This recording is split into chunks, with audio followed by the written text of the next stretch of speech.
The concrete gave way without warning. A slab the size of a school bus tore free from the dam's eastern face and dropped 200 feet into the gorge below. The impact shook Raven's nest. Dust bloomed across her scope. She held her breath, held her crosshairs.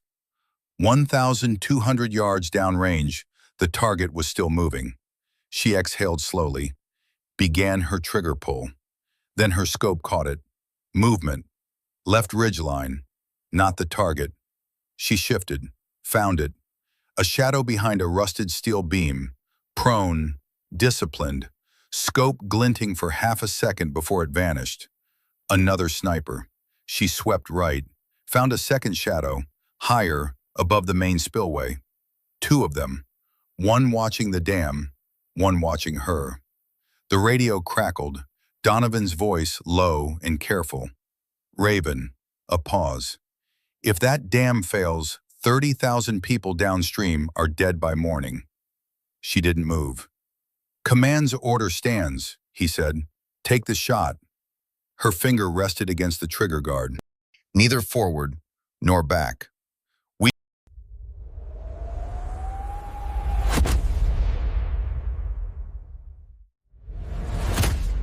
She had been in position for 6 hours before the dam spoke to her. That was how Raven thought of it. Not as cracking, not as settling, but as speaking. Her father had used that word whenever a structure was under stress. Listen to it, Elena. Concrete talks if you know how to hear it. He'd spent 30 years working hydroelectric projects from the Columbia River Basin down to the California coast. And in all that time, she'd never once seen a dam that didn't have something to say. This one was screaming. Staff Sergeant Elena Raven Carter lay flat against a slab of displaced concrete on the Northern Valley Ridge. Her M110A1 suppressed sniper rifle settled into a bipod she'd wedged between two chunks of rebar. The ghillie cover over her back was the same gray-brown as the fractured aggregate around her. Pale concrete dust, streaks of oxidized iron, patches of dried lichen. From the air, she was geology. From the valley floor, she didn't exist.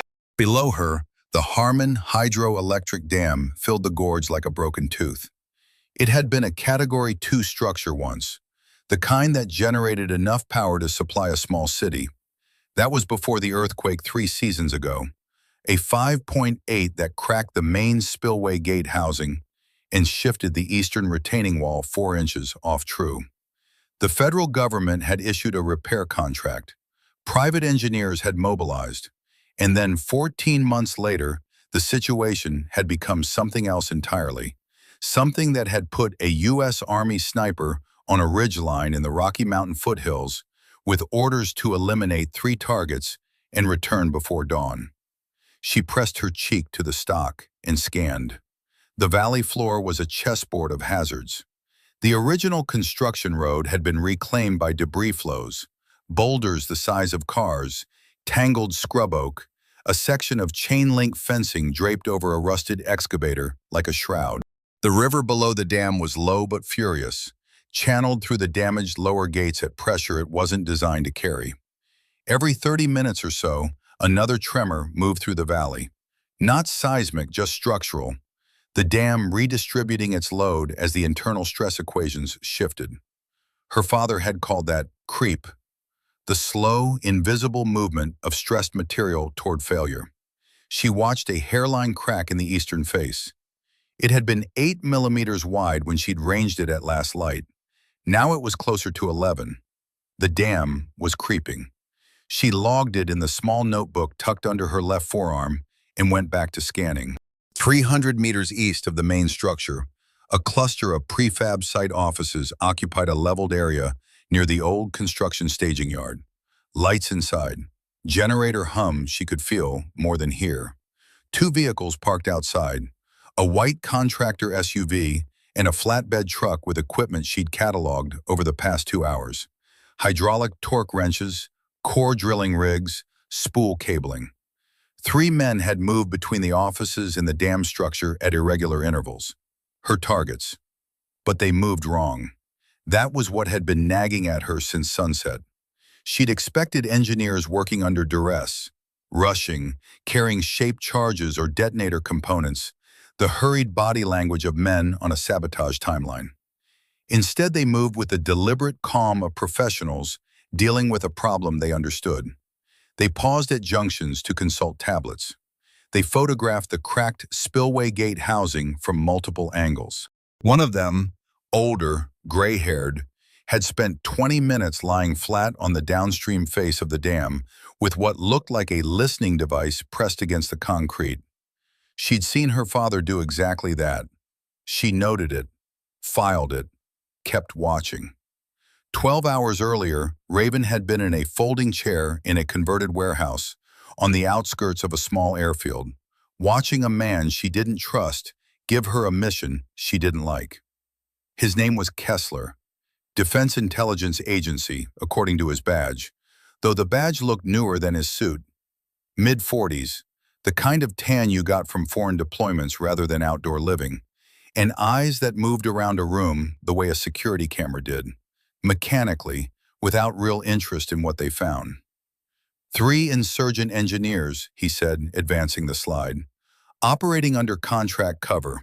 Their objective is controlled demolition of the Harmon Dam structure to trigger a downstream flood event.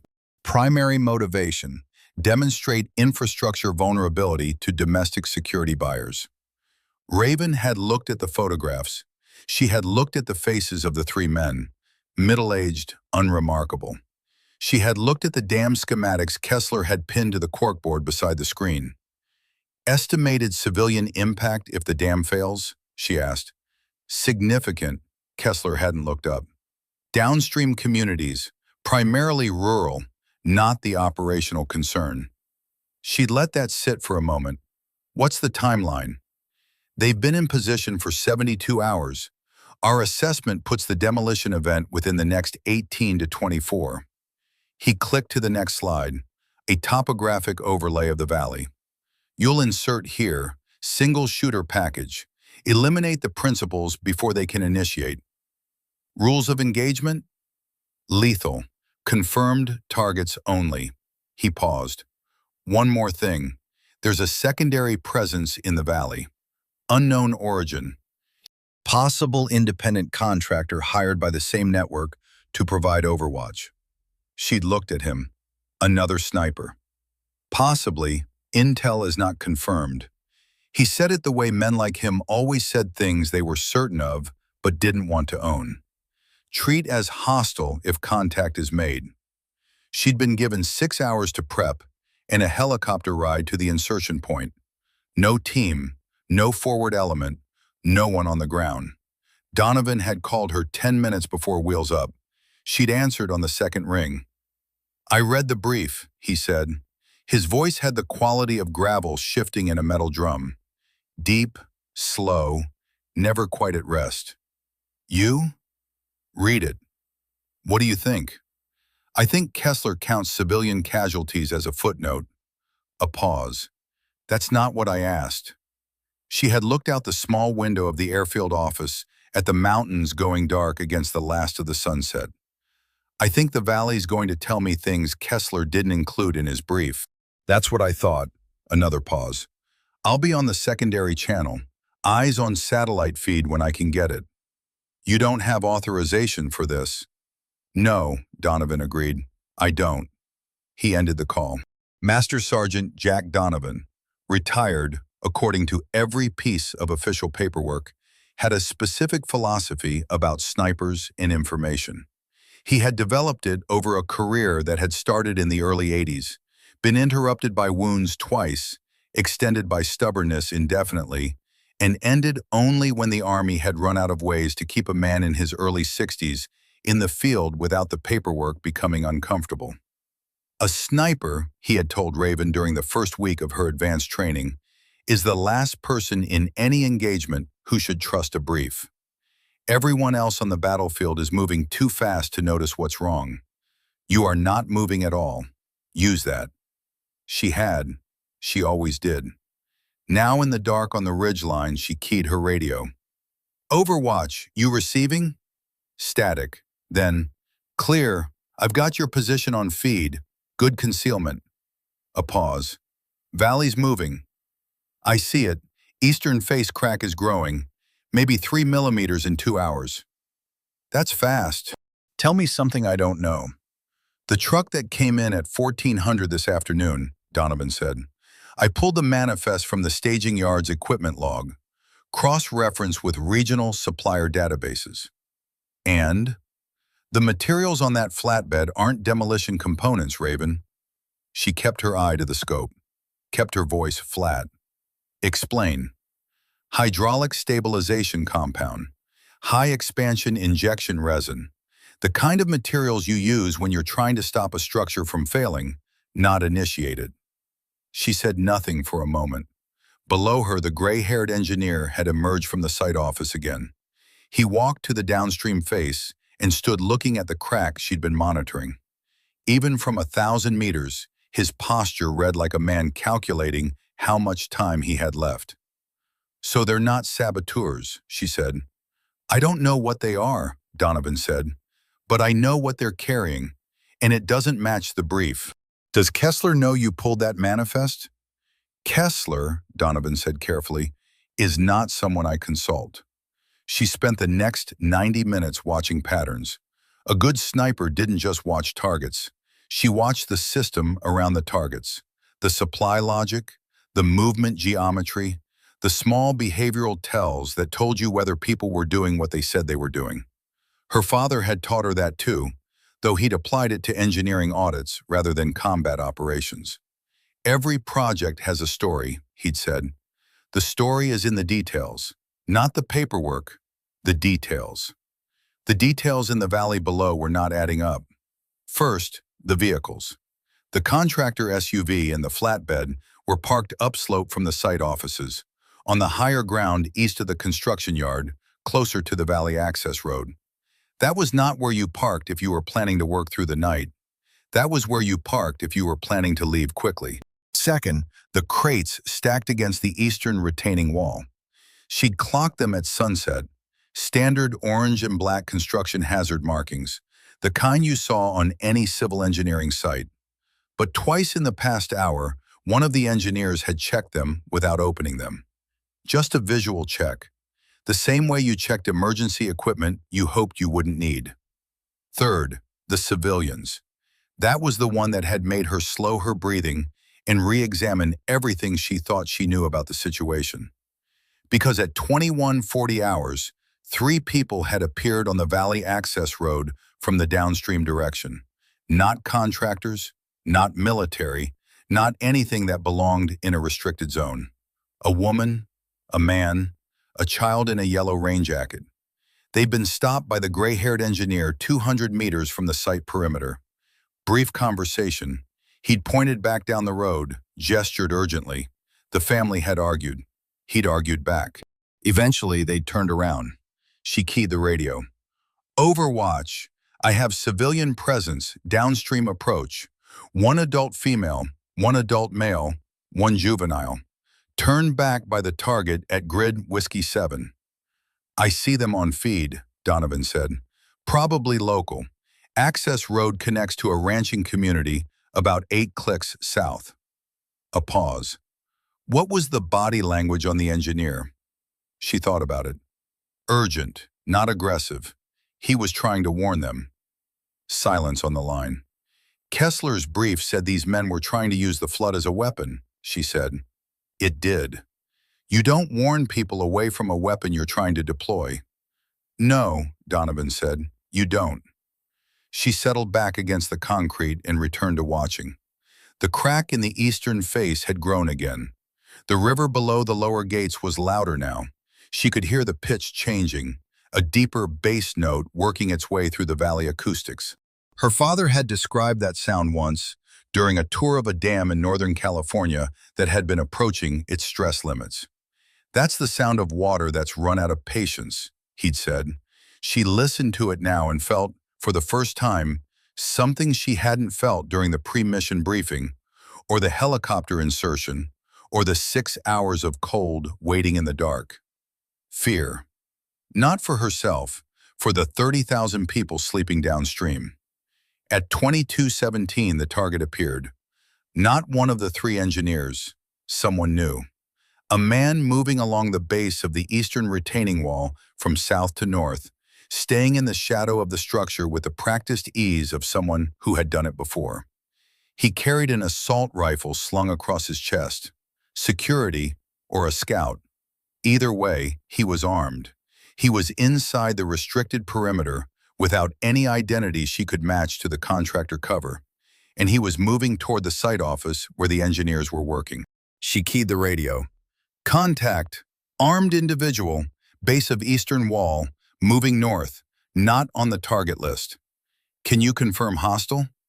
He's armed inside a restricted military-adjacent operation zone. That's my confirmation. Your call, Raven. She didn't hesitate. She moved her crosshairs to a center mass, adjusted for the slight left-to-right breeze she'd been tracking from her wind flag. A piece of thread tied to a twig 2 meters in front of her position. Let out half a breath. Settled. The shot was perfect. The figure dropped without a sound she could hear from 1,000 meters. Clean. Immediate. She was already cycling through her scope to confirm when the round hit the concrete 6 inches from her head. She rolled left before her brain had finished processing what had happened. Pure instinct, pure muscle memory, the kind of movement that didn't require thought because thought was too slow. The ghillie cover caught a protruding rebar stub, and she left it behind, dropping behind a larger concrete section, impressing flat. Another sniper. She hadn't imagined it in the scope. There was a second shooter in this valley, and he was good enough to put a round on her position within 2 seconds of her taking a shot. That was not the reaction time of someone who'd been scanning randomly. That was someone who had already found her. She stayed flat, controlled her breathing, let the silence work. 30 seconds. A minute. Nothing. Finally, she keyed the radio, voice barely above a murmur. I'm compromised, counter-sniper, single round missed by less than 15 centimeters. I see your position change on feed, Donovan said quietly. Hold, I'm looking. She waited. Northern ridgeline, possible. There's a section of collapsed transformer housing about 800 meters northeast of your original position. Good angle on where you were. She filed it. Didn't move yet. Raven, Donovan said. That shot missed. I noticed. From that range, with that reaction time? A pause. He didn't miss because he's bad. She understood.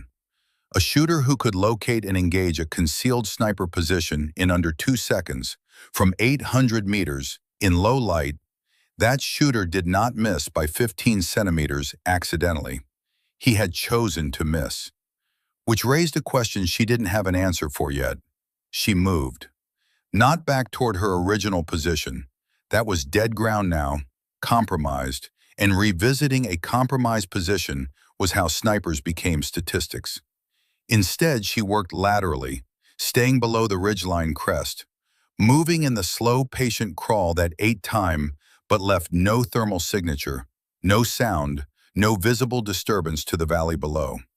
She was trying to solve a geometry problem. Viper, she'd already named him, because naming things made them manageable, had given her one data point, a single muzzle blast that she hadn't seen, a round that had arrived from a bearing she could estimate within 15 degrees. The transformer housing Donovan had flagged was consistent with that bearing, but it was also exactly where she would expect a disciplined shooter to not be, because it was the obvious position. She thought about how he'd found her. She had been in position for 6 hours. She had made one shot. Prior to that, she had been, to the best of her knowledge and tradecraft, invisible. Yet he had acquired and engaged her in the time it took a bullet to travel 800 meters and her brain to process the impact. There were 3 possibilities. 1, he was better than her, which she didn't rule out. 2, he'd had thermal optics and had been tracking her heat signature through the ghillie, which was possible. 3, he'd patterned her by watching where the wind stopped moving. She paused behind a boulder and looked at the valley. She was upwind of the main site. which meant any disturbance in the air, her body heat, the slight bow wave created by her gilly moving in the breeze, would have propagated downwind toward the site. If Viper was positioned above and behind the main work area, he would have been watching her effects on the environment, not looking for her directly. That was patient. That was precise. That was the work of someone who had been in his position for a long time. She moved again, slower now, more deliberate. She found a new position, a collapsed section of the old access road cut, where a retaining wall had given way and left a shallow depression lined with loose shale. It wasn't ideal. The sight lines were narrower, but it gave her a different angle on the transformer housing, and it put a rock formation between her and the prevailing wind direction. She settled in and began to watch. For the next 40 minutes, the valley was still. The engineers continued working. The crack in the eastern face crept wider. The river sang its bass note of patient violence. Raven watched the shadows around the transformer housing and waited for a pattern. And then she found one. 3 times in the past hour, small pieces of debris had fallen from the ruins of the dam's upper service walkway, chunks of concrete and corroded railing dropping into the valley below. Natural, expected given the structural stress, but each time debris fell, in the 3 to 4 seconds of ambient noise that followed, there was a slight shift in the shadow line around the transformer housing. Movement. He was using the debris falls as cover for his position adjustments. The noise masked his movement. The falling dust and particulate gave him a window of reduced optical clarity. He was repositioning every time the valley gave him noise to move inside. He's disciplined, she thought. He's experienced. And he knows this valley's rhythms as well as I'm learning too. She keyed the radio, barely a breath. I have a pattern on Viper. He's moving inside debris events, using structural noise as cover. Consistent with someone who's been in the valley longer than you, Donovan said. How much longer? Satellite shows heat signatures in the northern ridge sector going back at least 36 hours. She processed that. He was here before I was briefed. Yes. Before Kessler's timeline puts the engineers in position. Yes. So who put him there? Donovan was quiet for a moment. That, he said, is the right question. At 23:40, the gray-haired engineer did something that made Raven put down her spotter notebook and simply stare. He opened one of the orange and black crates against the eastern retaining wall. Inside, packed in foam cutouts, injection ports, hydraulic resin cartridges, a Hilti core drill with a diamond bit, the equipment of a structural repair crew. He worked quickly, efficiently, with the calm of someone who'd done this procedure dozens of times. He drilled a port into the base of the eastern retaining wall, right at the point where the hairline crack she'd been monitoring originated. He mixed the resin compound, inserted the cartridge, activated the hydraulic injector. He was filling the crack, not making it worse, not exploiting it, repairing it in the middle of the night with a precision and urgency that told her this had to be done now, not in the morning, not after the paperwork cleared. The dam was in active distress, and these men were trying to hold it together. She watched the second engineer emerge from the site office with a second drill. The third had a tablet. He was reading structural load data from sensors she could now see clipped to the major joints of the dam face. A monitoring operation, a triage operation, not sabotage, the opposite of sabotage. She felt the brief collapsing around her. Every assumption Kessler had handed her, every confirmed threat assessment, every target photograph, all of it rearranging itself into a picture that looked nothing like what she'd been sent here to eliminate. She keyed the radio. Her voice was controlled, but only barely. Overwatch. The engineers are performing emergency structural injection on the eastern face. Hydraulic resin. Monitoring sensors on the major load joints. Donovan was quiet for a long moment. They're not saboteurs, she said. No, he said. I don't think they are.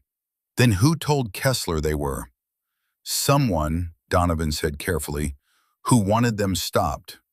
She looked at the gray-haired engineer working at the base of the wall. He was methodical, unhurried in his movements, but aware of the time pressure. The kind of professional calm that came not from indifference to danger, but from the understanding that panic was the most expensive mistake you could make. She thought about her father. She thought about 30,000 people downstream.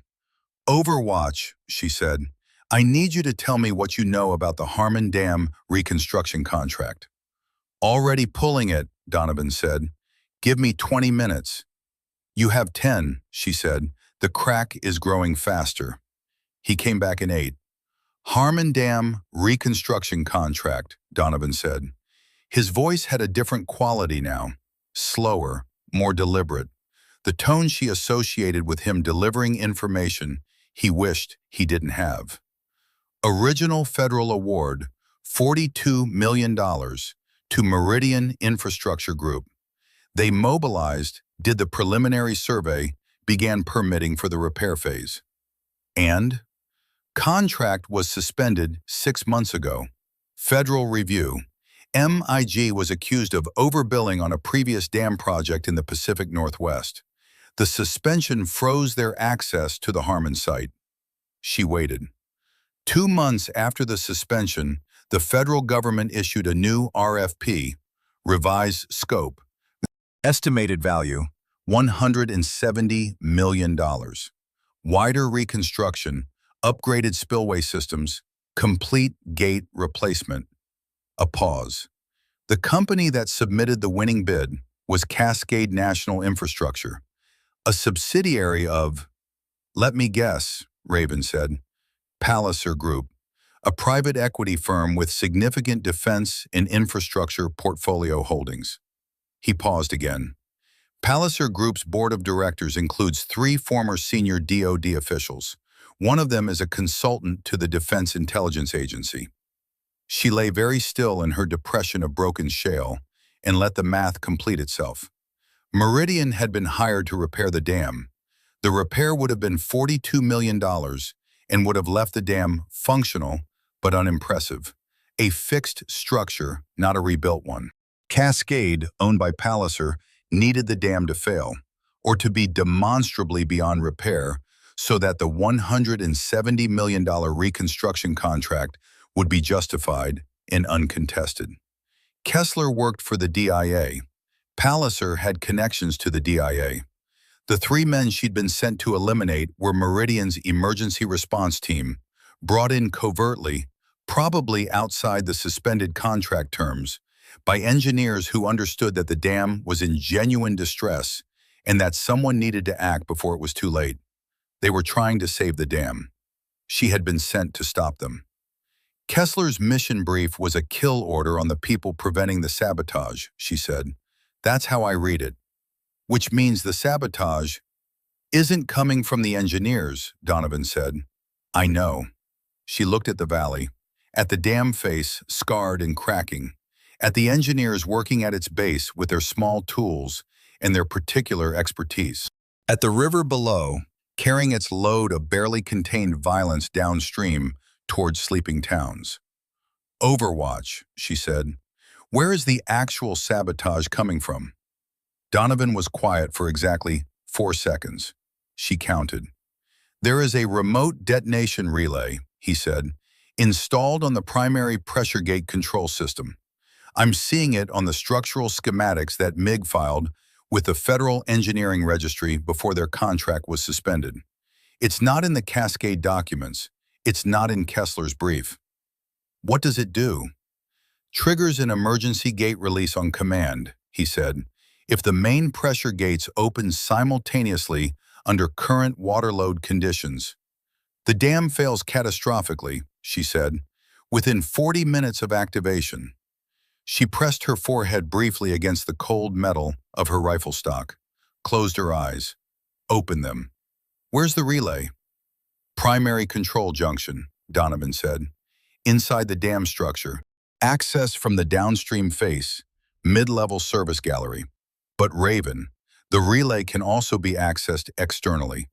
There's a receiver node mounted on the outer control housing, east face about 60 meters above the base. She already knew what came next. Someone with a clear shot at that receiver node could disable it, she said. Or trigger it, Donovan said quietly, if they hit it wrong. She looked at the eastern face of the dam. At the receiver node she now knew was there, hidden in the control housing shadow. At the crack running toward it from below. At Viper's sector in the northern ridge, from which that node would be visible. Overwatch, she said. Which side is Viper on? Donovan said, I don't know yet. She had until dawn to find out. Dawn didn't come gently to the Harmon Valley. It came the way all things came to this place now.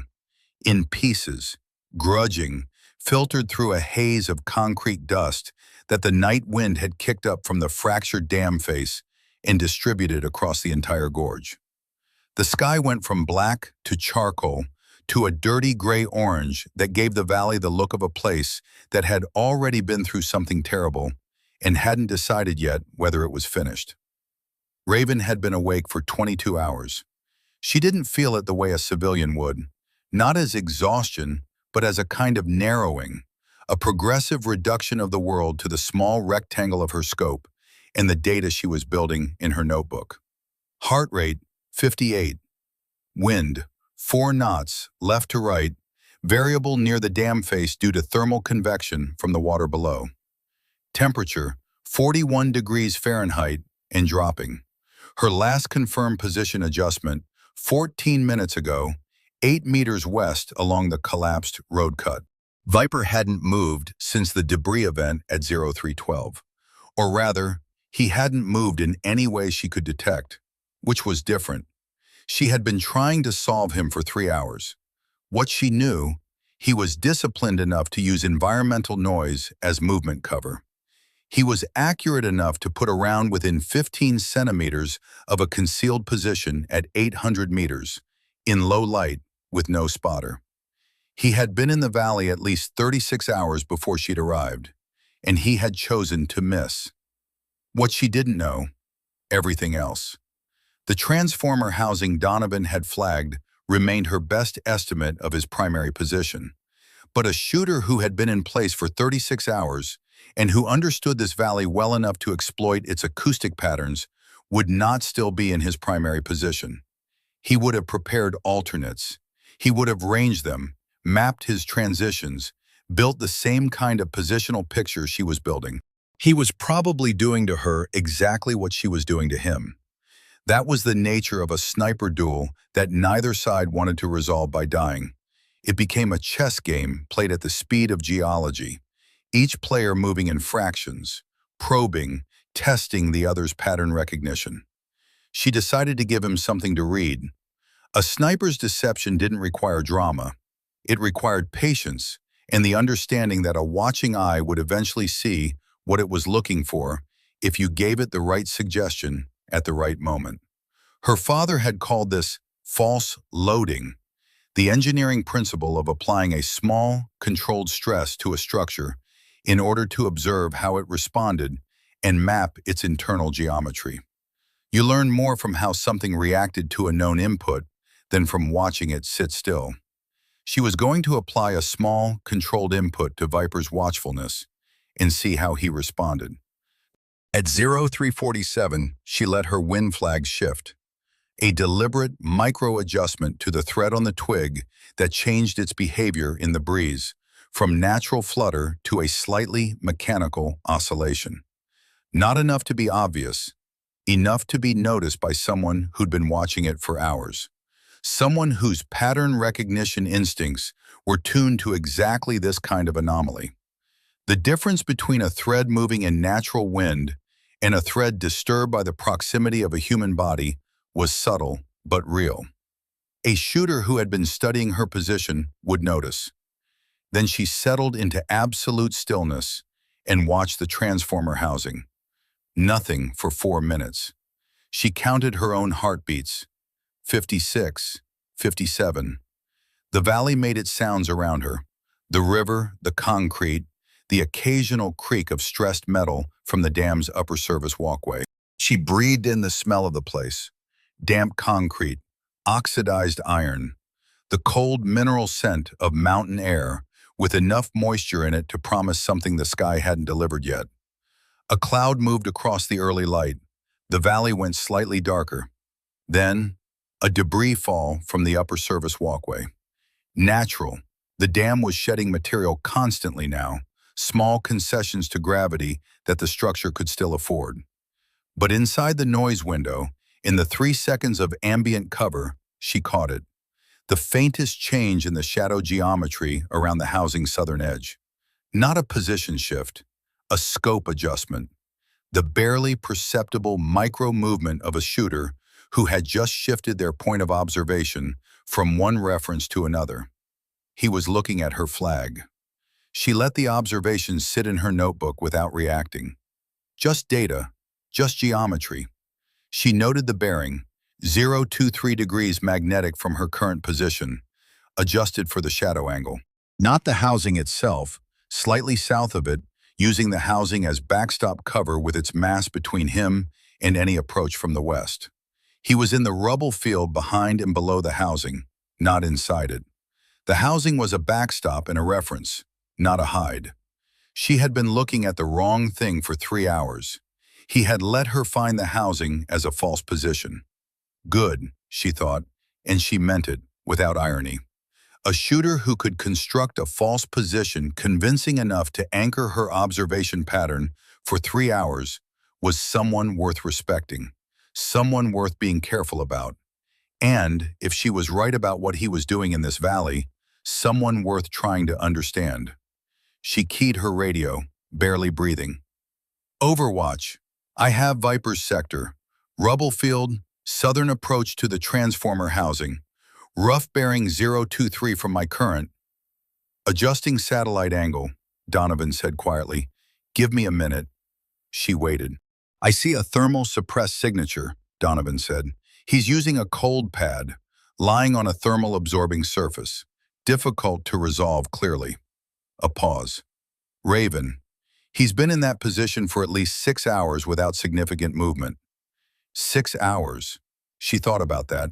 6 hours of stillness in 40-degree temperatures on a rocky ridgeline. That was not the patience of a hired gun protecting a corporate sabotage operation. That was the patience of someone who had decided that what happened in this valley mattered enough to endure considerable personal cost. He's not security for the relay, she said. No, Donovan agreed. Then why is he here? Same reason you are, maybe. A pause. Or a different version of it. She looked at the valley below. The engineers were still working. They'd moved to the western junction now, drilling a second series of injection ports along a stress fracture she hadn't noticed from her original position. The gray-haired engineer was on his tablet, reading sensor data, and even from this distance she could see the set of his shoulders. The rigid, controlled tension of a man watching numbers he didn't like move in the wrong direction. The crack on the eastern face had grown again. She measured it through her mil-dot reticle. 17 millimeters. It had been 8 when she'd arrived. The dam was accelerating towards something. At 0412, Viper moved. Not a repositioning, a deliberate act. He fired a single round into the valley floor, 60 meters south of the engineering site. Open ground, no target, nothing but dirt and scrub. A shot fired for no tactical purpose she could immediately identify. Then she understood. The sound of the shot bounced off the valley walls and off the dam face in a complex interference pattern that took almost 3 seconds to resolve. During those 3 seconds, the sound signature was almost impossible to locate directionally. It scattered across the valley like something spilled, filling all bearings simultaneously. He was showing her something. She keyed the radio. Did you hear that shot? Received, Donovan said. No target. What's he doing? Demonstrating the echo problem, she said slowly. The valley acoustics are non-linear.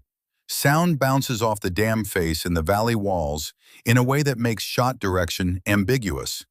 She paused. He's telling me that in this terrain, auditory triangulation doesn't work. Why would he tell you that? She thought about it. Because he doesn't want me trying to locate him by sound. He wants me to understand that any shot I take to find his position through acoustic signature will fail. She stopped. He's what? He's managing the duel.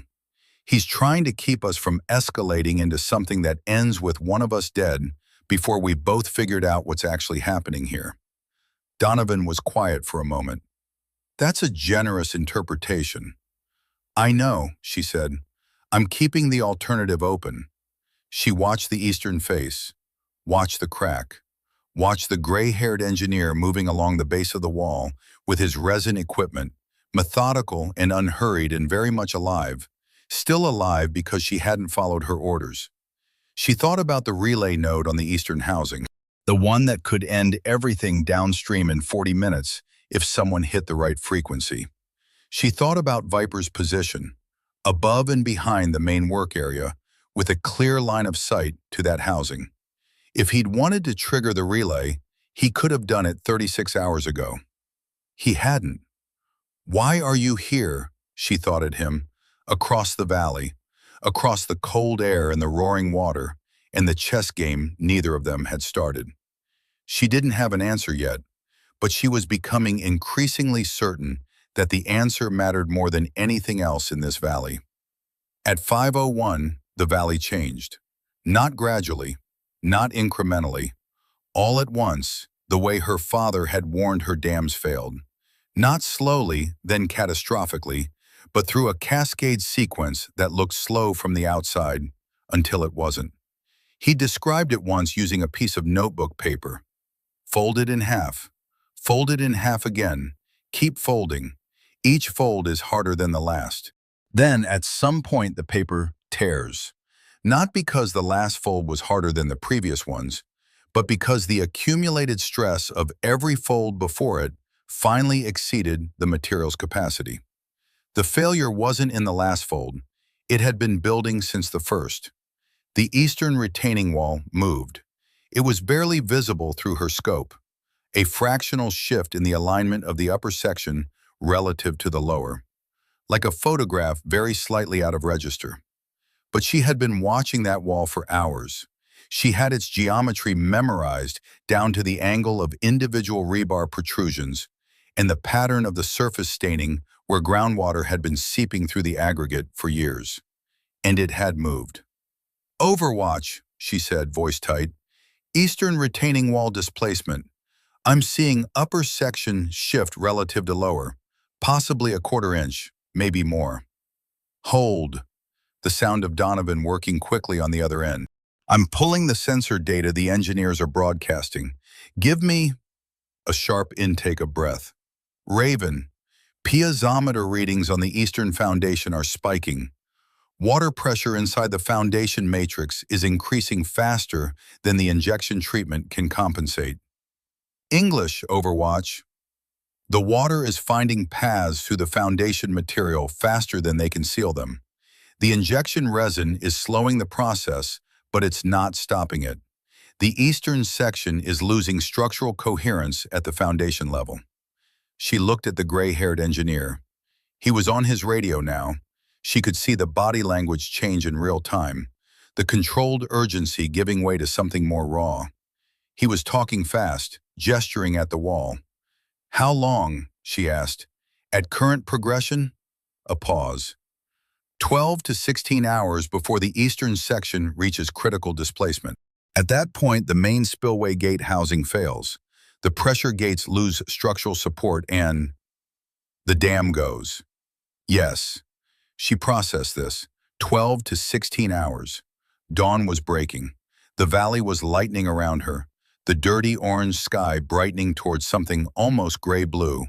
And below her, the engineers were working faster now, the methodical pace replaced by something more urgent.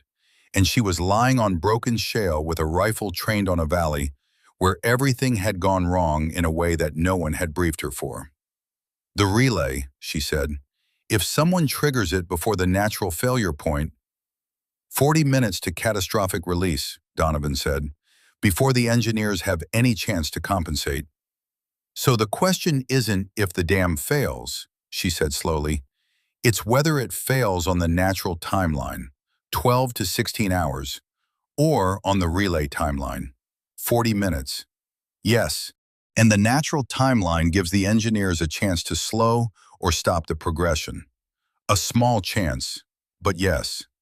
The relay removes that chance entirely. Yes. She looked up at Viper's sector, at the rubble field behind the transformer housing, where a disciplined enemy shooter was lying in the cold morning with a thermal pad under him and a scope pointed at a valley he'd been watching for 36 hours. A shooter who had not triggered the relay. A shooter who had fired one shot to miss her and another to demonstrate the acoustic problem and had otherwise done nothing except wait. Overwatch, she said. I need everything you can find on private military contractors operating in the Rocky Mountain region. Cross-reference with Palliser Group and Meridian Infrastructure. What am I looking for? Someone who might have sent a shooter here to protect the engineers instead of kill them. She paused. Someone who knew before I did that this mission was wrong. That's a wide net. Pull it anyway. We have 12 hours. Maybe. Another tremor moved through the valley, sharper this time, longer. The dam groaned. It was an actual sound, deep and structural, like the lowest note of an organ played in a space too large for the sound to escape. The valley walls threw it back and forth between them until it dissipated. Raven felt it through the shale beneath her body. The dam was talking louder now. At 0614, the convoy appeared. 4 vehicles. A county sheriff's SUV in the lead, 2 civilian pickup trucks behind it, and a yellow school bus, old, the kind that had probably been retired from a district and repurposed for community transport, bringing up the rear. They came down the valley access road from the north, moving slowly, the sheriff's vehicle with its light bar running dark. Evacuation. Someone had made the call, but they had come the wrong way. The northern access road passed within 400 meters of the main engineering site. To reach the downstream communities, it had to traverse a section of the valley floor that ran directly below the eastern retaining wall, the wall that was currently in active displacement, piezometer readings spiking, injection treatment fighting a losing battle against rising water pressure in the foundation matrix. If the eastern section failed while that convoy was beneath it, she keyed the radio, voice urgent but controlled. Overwatch, civilian evacuation convoy on northern access, 4 vehicles including school bus. They are routing directly under the eastern wall displacement zone. I see them, Donovan said. They're probably using the north road because the south route is flooded from the overflow channels. Can you reach county emergency management? I can try, but Raven, any call I make from an unauthorized position on an active military operation is going to... I know what it costs, she said. Make the call. Copy.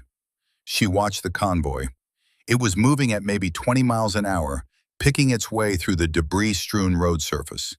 The sheriff's vehicle had stopped. She could see the brake lights, and the driver was looking at something. The road surface, maybe. The dam face above. The gray-haired engineer had seen the convoy too. He was moving now, crossing the construction yard at a jog, arms out, flagging the lead vehicle. She watched the brief exchange, the engineer gesturing emphatically at the wall above them, the sheriff's window down, heads moving in conversation. The sheriff's vehicle began backing up. She let out a breath. But command hadn't backed up. Her radio crackled. The primary channel, not the secondary she used with Donovan, but the encrypted mission channel that ran through the DIA relay. A voice she didn't recognize, flat and official. Delta 6, this is operations. Confirm status on primary targets. She said nothing. Delta 6, you have been in position for 8+ hours. Confirm status on primary targets. Mission clock is running. She looked at the engineers below her, at the gray-haired man who had just turned a school bus away from a wall that was trying to fall down, at the crack that was now visibly wide enough that she could see it without the scope. She keyed the mission channel. Operations, this is Delta 6. Intel on primary targets is not confirmed. Request mission hold pending verification. A pause. Delta 6, your authorization does not include mission hold. You have confirmed hostile primary targets and a standing lethal order.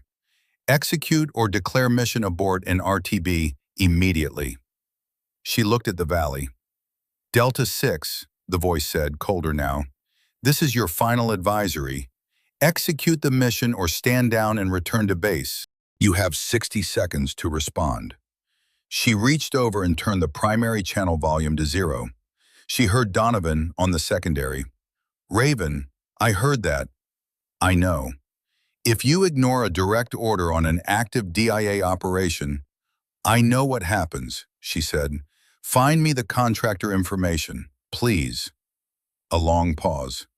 Working on it, Donovan said. At 0702, Donovan called back. She had used the intervening time to relocate again, 50 meters east along the ridge, a new position with a better angle on both the relay housing and Viper's sector. The move had taken 19 minutes because she'd done it right, each movement synchronized with the valley's ambient noise, each pause lasting long enough to confirm no reaction from the rubble field to her north. Viper hadn't reacted. Either he hadn't seen the move, which she doubted, or he was content to let her reposition, which said something. Meridian Infrastructure Group, Donovan said. Their emergency response team, the 3 engineers currently in the valley, were sent in by the company's CEO without federal authorization. The contract suspension is still in effect. Technically, they're trespassing on a federal project site. I know that. What you don't know is who sent them specifically. A pause. The CEO of Meridian is a man named Gerald Reese, former Army Corps of Engineers, retired '06. He has contacts across the infrastructure security community, including several former special operations personnel who now work private security. Another pause, this one longer. One of those contacts is a former Delta Force contractor named Marcus Webb, specialized in infrastructure protection operations. Left the DoD circuit 3 years ago. His last confirmed location was Rocky Mountain region, Raven said. Western Colorado, 18 months ago. Donovan's voice was careful. There is no confirmed current location. But if Reese believed his engineers were walking into a compromised operation, if he knew Kessler's mission had been issued against his team, he might have sent protection. Webb, she said. It's a hypothesis. It fits. She looked at the rubble field, at the sector where a disciplined shooter with a thermal pad and infinite patience was lying in the cold morning. A former Delta contractor sent to protect the engineers, not to engage, just to hold the situation. That would explain why he missed, Donovan said, and why he's been waiting.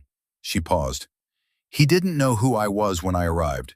He couldn't know if I was DIA sanctioned or something else. He took the shot to identify my position and establish that he was present. Then he backed off. He's been trying to read you the same way you've been reading him. And the acoustic demonstration, telling you the valley's on his terms, not yours, but without escalating. Donovan paused. This is all inference, Raven. I know. She looked at the dam, at the crack, at the sensor array the engineers had placed along the eastern foundation. But if it's right, then there are 2 shooters in this valley who have both independently concluded that the mission brief was false. And the only person trying to make something die today is the relay. Yes. So what we need to do is make sure no one has the opportunity to trigger it. That's the right conclusion, Donovan said. But here's what I haven't told you yet. His voice dropped slightly. I've been monitoring radio frequencies in the valley since 0400. There's an encrypted burst transmission channel active. Short duration, high frequency. Someone is signaling on it at irregular intervals. The relay trigger frequency? Adjacent to it, I think someone has been attempting to activate the relay and failing. The receiver node may have been damaged by the structural movement. The displacement in the eastern wall may have shifted the housing enough to misalign the receiver antenna. She felt something cold that wasn't the morning air. If it's misaligned, she said, someone might try to physically access the node to correct the alignment. Yes. When? The transmission attempts have been increasing in frequency. Whoever is doing this is getting impatient. He paused. I think they've been trying since 0300, and I think they're going to try something else soon. She looked at the valley, at the access roads, at the routes that led to the eastern housing. They'll need to get to the node physically, she said, which means coming into the valley. Which means coming into your field of fire, Donovan said, and vipers. Yes.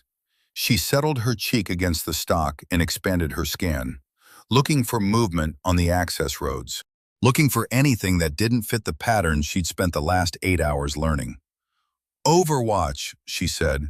I need you to stay on that frequency. The moment the transmission attempts stop. Someone reached the node, Donovan said. Yes. I'll watch it, he said. Raven, one more thing. What? The satellite data from the past 6 hours. Structural modeling based on the piezometer readings the engineers have been broadcasting. He said it slowly, the way he always delivered information that came with weight attached. The downstream flood modeling, if the dam goes, full catastrophic release, all gates simultaneously. Tell me. It's not 30,000, he said. She waited. Closer to 52,000, he said. There are communities on the revised maps that weren't on the original impact assessment. A mobile home development built in the floodplain 12 years ago. A reservoir campground that opens early in the spring season. A pause. The campground has an estimated 200 occupants at this time of year. She closed her eyes for 3 seconds. Opened them. 52,000, she said. At minimum, Donovan said quietly. And Raven, the campground, most of the early season visitors are. He stopped. Tell me. Retirees, he said. Older couples. Early season rates are cheaper. It's primarily an older demographic. She pressed her forehead against the cold metal of the rifle stock and let the information sit in her body the way cold sat. Not sharp, but pervasive, finding every gap and filling it. 52,000 people. She thought about what that number looked like in physical space. 52,000 people was a small city.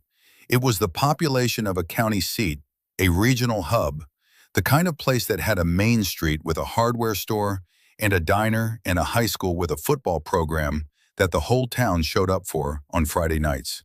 It was the kind of place that had a VFW post with photographs on the wall, young faces in old uniforms, the permanent record of people who had been 22 once and survived it. The campground's 200 retirees. She thought about them specifically. Older couples, Donovan had said. Early season rates. She'd been to campgrounds like that, before the Army, before the training, back when her father was still alive, and they'd taken a tent and a Coleman stove up into the mountains in late April, because the sites were half price, and they had the whole place almost to themselves. She remembered the quiet of those mornings, the way sound carried differently in empty campgrounds, the smell of someone else's coffee from 2 sites over. She thought about those people waking up this morning with no idea that 900 meters of fractured concrete was the only thing between them and 40 minutes of their entire world becoming water. Some of them the age of her father, if her father had lived. Some of them the age of the man in the rubble field to her north, who had come to this valley for a reason she was starting to understand. Overwatch, she said, voice steady. What's the structural timeline now? Revised based on current sensor data. A pause. Eastern section critical displacement in 9 to 11 hours, down from 12 to 16. Getting faster. Yes. She looked at the sky. The dirty orange had resolved into actual daylight now, a pale, thin morning light that made everything in the valley look fragile. The dam face, the cracked concrete, the small figures of the engineers at its base, working against a clock that had started ticking long before any of them had arrived here. She thought about her orders. She thought about Kessler's flat voice, not the operational concern. She thought about 52,000 people. She made her choice. Not all at once, the way choices in movies happen, but the way real choices happen, in the accumulation of small, sequential rejections of every alternative until only one thing was left. She was not going to follow these orders. She was going to figure out what needed to happen in this valley and then do it, whatever it cost. At 07:51, Viper spoke. Not with a shot, not with movement. He spoke the way snipers spoke to each other when they had been in the same terrain long enough to learn its language, through the environment itself.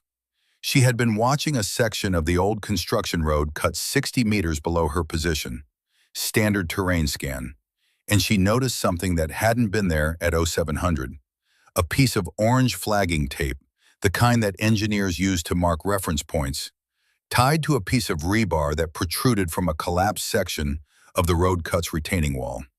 The tape hadn't been there an hour ago. She studied it through the scope. Just tape, orange, weathered, fluttering in the morning breeze. Unremarkable except that it had appeared in the past 50 minutes in a location she'd visually cleared at 0700. Viper had placed it.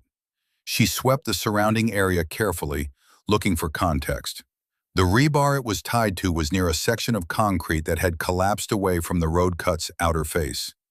The collapse had exposed the cut's inner surface, and on that surface, if you were looking for it, there was a visible chalk mark. She ranged the chalk mark and studied it through her scope. It was a bearing, drawn hastily but precisely, an arrow, and below it, a set of numbers. She had to resolve them carefully at this range, confirming twice before she trusted her reading. The numbers were coordinates. She pulled out her notebook and mapped them against the topographic overlay she'd been working from. The coordinates resolved to a position on the Eastern Valley Approach Road, the same road the civilian convoy had come down 2 hours earlier. Something was at those coordinates, or something was coming from them. She keyed the radio, keeping her voice low. Overwatch, I have a bearing and coordinate set left by Viper. Flagging tape on rebar, chalk mark on exposed road cut face. She read the numbers. Donovan was quiet for a moment. Then, Raven, those coordinates correspond to a vehicle currently stopped on the eastern approach. I can see it on satellite. It's been stationary for about 20 minutes. Standard contractor vehicle, white SUV, consistent with Kessler's organization. She felt the pieces lock. Someone from Kessler's side is in the valley, she said, in a vehicle on the approach road with a direct line to the eastern housing. A pause. They're about 900 meters from the relay node. And Viper made sure I knew. The radio crackle on Viper's shot had taken out her primary antenna.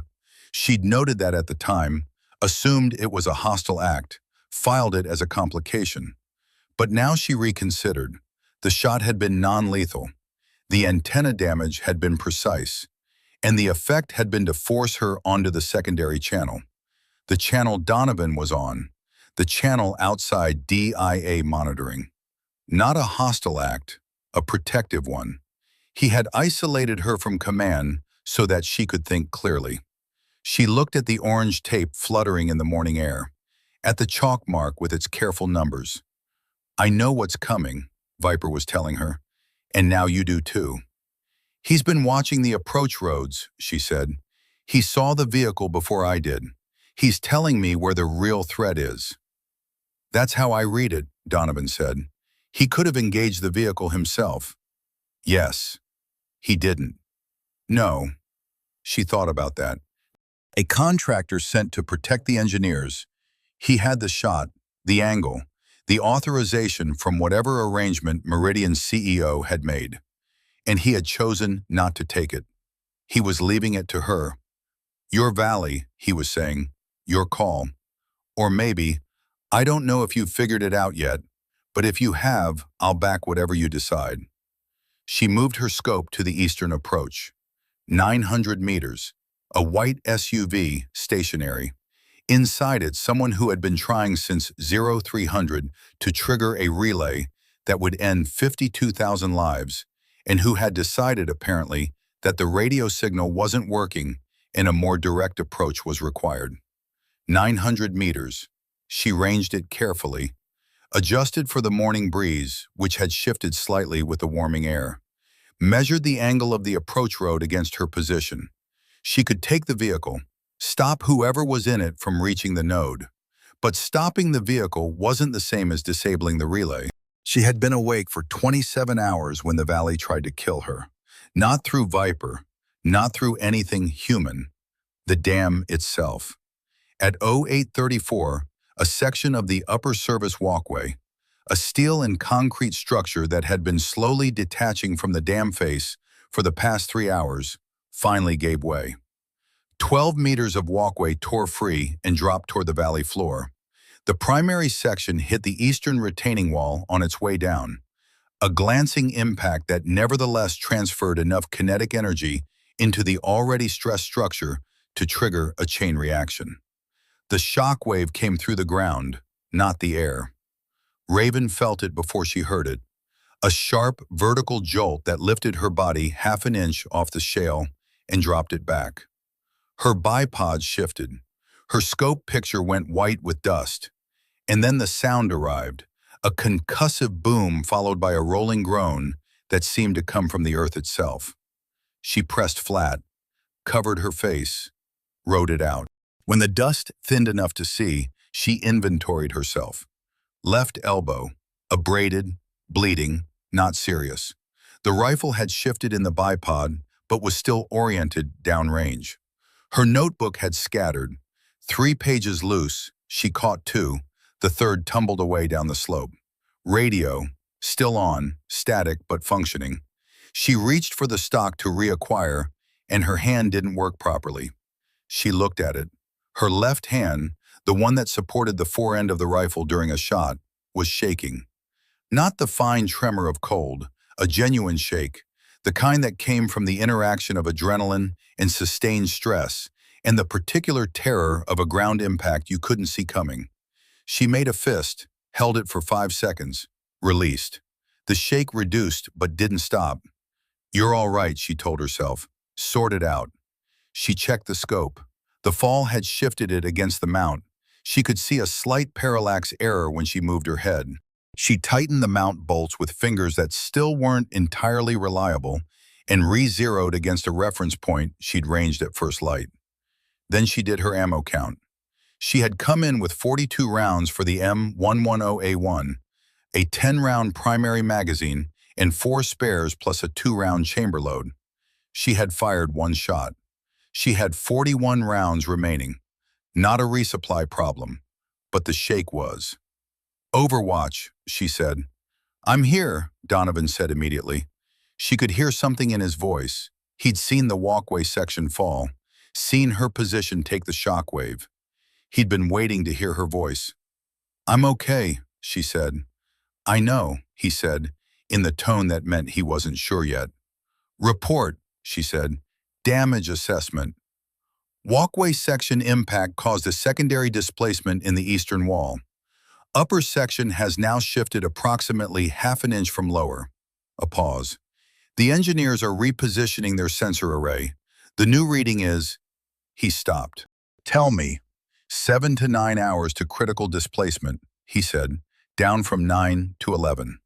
She looked at her left hand. It had almost stopped shaking. 7 to 9 hours. "The vehicle on the eastern approach?" she asked. "Still stationary.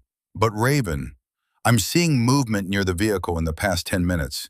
Someone on foot, leaving the vehicle and moving toward the valley floor via the maintenance path along the East Canyon wall. They're going to the node on foot.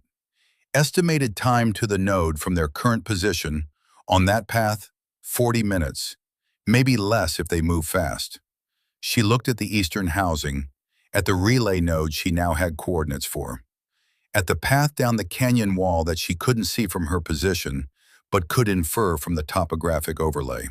She looked at the sky, at the engineers below her, repositioning after the shockwave, at the dam face, scarred and cracked and talking louder than ever, at her left hand, which had finally stopped shaking. "Overwatch," she said.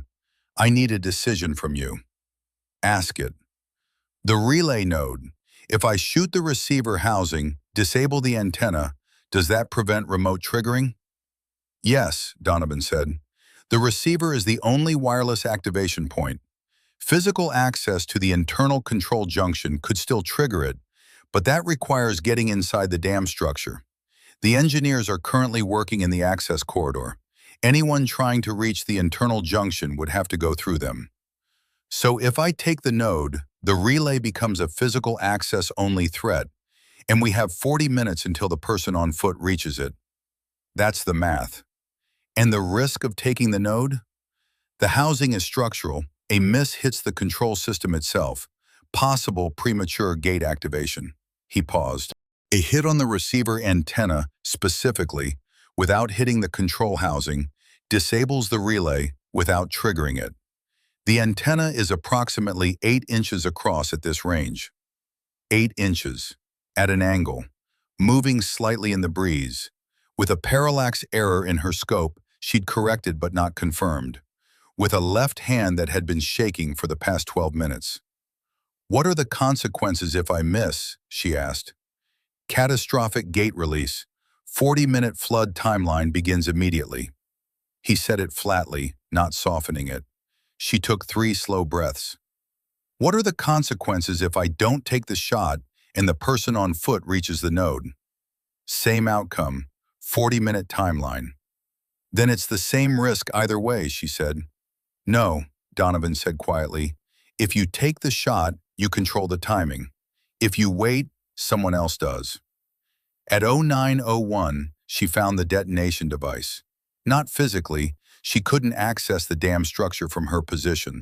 But Donovan had been working through the engineering registry files for the past 2 hours, cross-referencing the original Meridian survey data against the modifications filed under Cascade National Infrastructure's reconstruction plan. "I found the installation records," he said, "filed under Emergency Gate Override System, standard language for pressure relief modifications on aging infrastructure. Cascade had it installed 4 months ago under a minor works permit that didn't require full federal review." "Emergency gate override," she said. "That's how they described a remote demolition relay. The permitting language was written to pass a desk review without scrutiny. The permit officer who signed it retired 6 weeks later." A pause. "With a very generous pension contribution from a fund connected to the Palliser Group." She thought about the layers of it, the contract suspension, the new RFP, the permit language, Kessler's mission brief, the DIA connection. This hadn't been improvised. This had been built over months, maybe longer. A structure as deliberate and load-bearing as the dam itself, designed to transfer wealth from a federal reconstruction project to private interests, and to ensure that the people who might prevent that transfer ended up dead in a valley in the Rocky Mountain foothills. Kessler knew, she said, almost certainly. And the mission brief was a kill order on witnesses, Donovan said, not saboteurs. The engineers were the only people in that valley who could document the deterioration accurately, challenge the Cascade survey, and give Meridian grounds to have the contract suspension reversed. He paused. With them gone, and the dam gone, there would be no one to contradict the Cascade narrative that the structure had been too far gone to save. $170 million. She thought about what that number meant. Not abstractly, specifically. She thought about the men who had looked at that number and looked at 52,000 lives and chosen the number. She thought about the kind of calculation that produced that choice. Not a moment of evil. Evil implied passion, heat, the red edges of something human. This was colder. The math of a boardroom, kept at sufficient distance from its consequences that the two things never occupied the same mental space. She had met men like Kessler before. Not many. Enough to know what they looked like when they'd already made the decision and were just moving through the administrative steps of executing it. She thought about Kessler's voice, not the operational concern. She felt something in her chest that she generally tried not to name. It wasn't anger. Anger was too small for this. It was something more structural, like the shift in a load-bearing wall, a redistribution of weight that changed the geometry of everything connected to it. She looked at the eastern housing, at the node she needed to hit, 8 inches of antenna, 8 inches to decide whether 52,000 people lived or died, 8 inches between a dam that stood and one that fell. She began her pre-shot routine. At 09:17, two things happened simultaneously. The person on foot reached the maintenance path's lower section. Donovan confirmed it from satellite, 900 meters from the node, and moving faster now, pushing on the descent. Estimated time to the node, 22 minutes. And Viper appeared, not concealed, not in shadow. He stood upright on the rubble field above the transformer housing, exposed against the pale morning sky, and he looked directly at her position. She had her crosshairs on him before she consciously decided to move them there. Muscle memory, threat response. He was standing, visible, 460 meters from her current position. An easy shot by any standard she'd ever been trained to. Her finger moved toward the trigger and stopped because she understood what he was doing. He was standing there on purpose, offering himself as a target, the cleanest, most unambiguous target in the valley. A standing figure in the open, lit by morning light, at a range she could make in her sleep. He was testing her. Not her marksmanship, her thinking. If you shoot me, he was saying, you've made your choice. You've decided I'm the threat, and you won't have time to take the node shot before the person on foot reaches it. But if you don't shoot me, she pulled her crosshairs off him and moved them east, to the node housing, to the 8-inch antenna. She heard Donovan's voice, quiet and careful. Raven, what are you doing? I'm thinking, she said. The person on foot is 20 minutes out. I know. Viper is standing in the open. I know that too. She looked at the node housing, measured the angle again, recalculated the wind. It had shifted slightly in the past 20 minutes, 4 knots becoming 5, still left to right, but with a slight upward thermal component from the warming concrete of the dam face. She made the adjustment in her data book. She looked at Viper. He hadn't moved. He's not the threat, she thought. He has never been the threat. He has been here for 36 hours, and the relay hasn't been triggered, and the engineers are still alive. He is the only other person in this valley who knows what I know, and he is standing in the open because he trusts me to figure it out. She thought about what it took to do what he was doing, to stand upright on a ridgeline in full view of a confirmed hostile sniper position and offer yourself as a target on the theory that the person on the other end of the scope had the intelligence and the integrity to understand what you were communicating. That wasn't bravado. That was a specific kind of faith. The faith that comes from watching someone operate under pressure for 8 hours and making a judgment about their character from the evidence. He had been reading her the same way she'd been reading him, and he had decided she was worth trusting. She felt the weight of that more than she had expected to. She moved her crosshairs back to the node housing, 8 inches. She thought about her left hand. She opened and closed it twice, checking. Steady. She thought about the parallax correction she'd made after the shockwave. She thought about the wind component. She thought about the distance, 940 meters to the node housing from her current position, which was 60 meters farther than her last confirmed zero. She thought about shots she had taken before, in training, in deployment, in the long, solitary hours of a overwatch position where the only company was the scope and the wind and the small, precise mathematics of keeping people alive by being willing to kill. She thought about what her instructors had told her, and what Donovan had told her, and what her father had told her, all of it filtering down through the years to this moment on a broken ridgeline with a cracked dam in her scope and a man standing in the open because he trusted her. She thought about her father. Listen to it, Elena. She let out a long, controlled breath and settled her crosshairs on the receiver antenna. Viper moved. Not away, not into cover. He moved toward the node housing. She watched through the scope, confusion momentarily disrupting her shooting rhythm. He came down off the rubble field with controlled speed, not running, but moving fast, using the terrain she realized he had memorized over 36 hours of watching it. He was heading for the eastern face, for the base of the dam, for the access path that led to the internal control corridor, where the engineers were working, where the internal junction was. She understood in a cold flash. He wasn't drawing her fire so she'd miss the relay. He was drawing her attention to a threat she hadn't fully calculated. The person on foot wasn't going to the receiver node on the outer housing.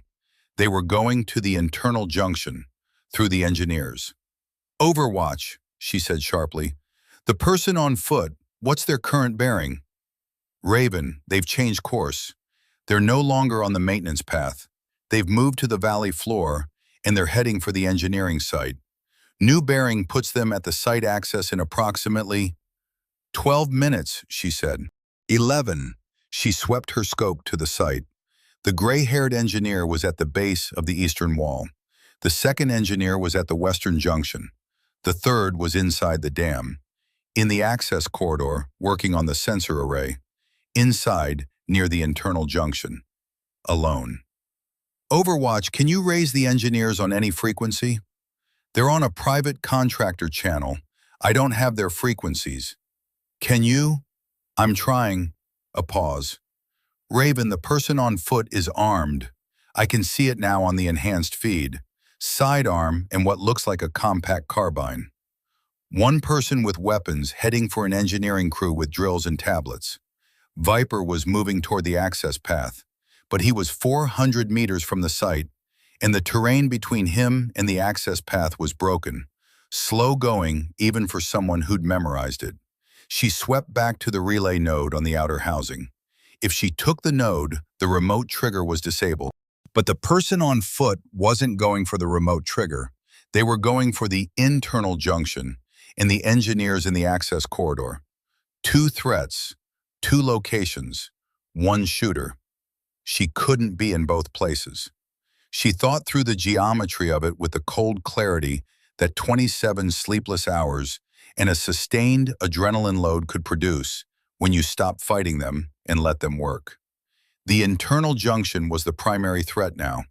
The person on foot was armed and moving fast, and the engineer inside the access corridor had no idea they were coming. If that junction was activated manually, the relay on the outer housing became irrelevant. The gate release would initiate regardless. But if she left the outer housing intact and went for the internal threat, she left the remote trigger option open. What if there was a second person? What if the person on foot reached the junction, got stopped by Viper, and then someone with the relay frequency triggered the outer receiver in the chaos? She needed to remove one variable with certainty. She needed to trust Viper with the other. That was the calculus. That was what he had been setting up when he'd stood in the open and given her the choice. He wasn't saying, "Don't shoot me." He was saying, "I'll cover the internal junction if you cover the node. Divide the problem. Work it together." She looked at the node housing. She looked at the engineering site. She looked at Viper, moving hard toward the access path, committing to his half of the problem before she'd committed to hers, trusting her to close the loop. One shot, she thought. Choose. She settled her crosshairs on the receiver antenna. 8 inches. She breathed. She had made hard shots before. Not hard in the technical sense, not long range, not moving targets, not low light with compromised equipment. Hard in the sense that mattered more. Shots where the consequence of missing wasn't a missed opportunity, but a missed world. Shots where the math was clean and the stakes were everything, and the only variable was whether she could hold herself still enough, long enough, to let physics do what physics did. This was that kind of shot. 940 meters, wind, 5 knots left to right, with a thermal updraft component of approximately 1 knot from the warming concrete face. Temperature, 44 degrees Fahrenheit, rising. She had calculated the drop, 18.3 MOA at this range, with the M110A1's 175 grain load at standard atmospheric pressure, adjusted for the valley's elevation of 6,800 feet above sea level, which reduced air density and slightly flattened the trajectory curve. She had the target, the receiver antenna on the relay node housing, 8 inches wide at the base, tapering. The critical section, the antenna element itself, the part that needed to be severed or deformed to prevent signal reception, was roughly 4 inches wide at the point where it joined the base housing. 4 inches at 940 meters. She put all of that in a separate mental compartment and closed the door on it. You didn't think about the difficulty when you were on the trigger. You thought about the process. Breathing, position, natural point of aim, trigger control. The shot broke correctly when everything before it was correct. The shot was just the end of a sequence that began with how she was lying on the ground. She checked her position. Left elbow, solid. The abrasion from the morning's debris impact had stiffened, but the arm was steady. Right shoulder, the rifle stock seated correctly in the pocket, no gap, no torque. Left hand, she had been monitoring the shake since 0834, and it had been gone for 40 minutes. It was gone now. Steady. Her breathing, 4 counts in, hold 2. 4 counts out, hold 2. The cycle that slowed everything down, that brought her heart rate to the place where the pause between beats was long enough to take a shot without the pulse disrupting her hold. She looked through the scope. The receiver antenna was a dark, vertical element against the pale concrete of the eastern housing face, maybe 8 meters above the main spillway gate junction. The morning light was hitting it from the left, her left, the east, which meant she had a shadow-highlighted silhouette against the lighter concrete behind it. Better than she'd had at any point in the previous 12 hours. She settled the crosshairs. The thermal updraft made the image shimmer slightly at the bottom of the scope picture, heat rising from the concrete face, disturbing the air column between her and the target. She waited for a lull, watched the shimmer. It pulsed at irregular intervals, 3 to 4 seconds of relative clarity, followed by 2 seconds of distortion. She would shoot in the clarity window. She breathed. She watched. The shimmer settled. She exhaled the last third of her breath, held at the natural respiratory pause. Her crosshairs were on the antenna base, slightly right of center to account for the left to right wind drift. She pressed the trigger. Not a pull, a press, the distinction that every sniper instructor had hammered into her until it was not a technique but a reflex. Because a pull introduced lateral force, and lateral force was the thing that turned a 4-inch target into a miss. The rifle broke. The suppressor reduced the muzzle blast to a sharp mechanical click, and a pressure wave she felt in her chest more than heard. Recoil pushed her back a centimeter, and she was already cycling through the scope picture before she fully registered the shot. The antenna was gone. Not bent, not damaged. Gone. The entire upper element sheared off cleanly at the base junction, tumbling away in 2 pieces that she watched fall toward the valley floor below the housing. The base mount remained, the lower section intact, the severed stub visible against the housing face. The receiver was destroyed. No remote trigger. No 40-minute flood timeline initiated by a radio signal from a vehicle on a valley access road. The relay was reduced to a physical access threat, and Viper was 30 seconds from the access corridor where the third engineer was working alone. She keyed the radio. Node is down, antenna destroyed, remote trigger disabled. She heard Donovan exhale. Confirmed, he said. I see the housing. Clean hit. A pause, and in the pause she heard something she almost never heard from him. Relief. Not expressed, just present. A fractional softening in the usual gravel. That was a hell of a shot, Raven. She was already moving her scope to the engineering site access. Where's the foot contact? Entering the site perimeter now, Donovan said, voice back to operational. North gate. They've cleared the outer fence line. Estimate 30 seconds to the access corridor entrance. She moved her scope. She found the contact in her scope at the access corridor entrance. A figure in standard contractor clothing, moving with the brisk, purposeful stride of someone who had rehearsed this approach. Male, she assessed. Medium build. The compact carbine Donovan had mentioned was slung tight across the chest. Not deployed, but instantly available.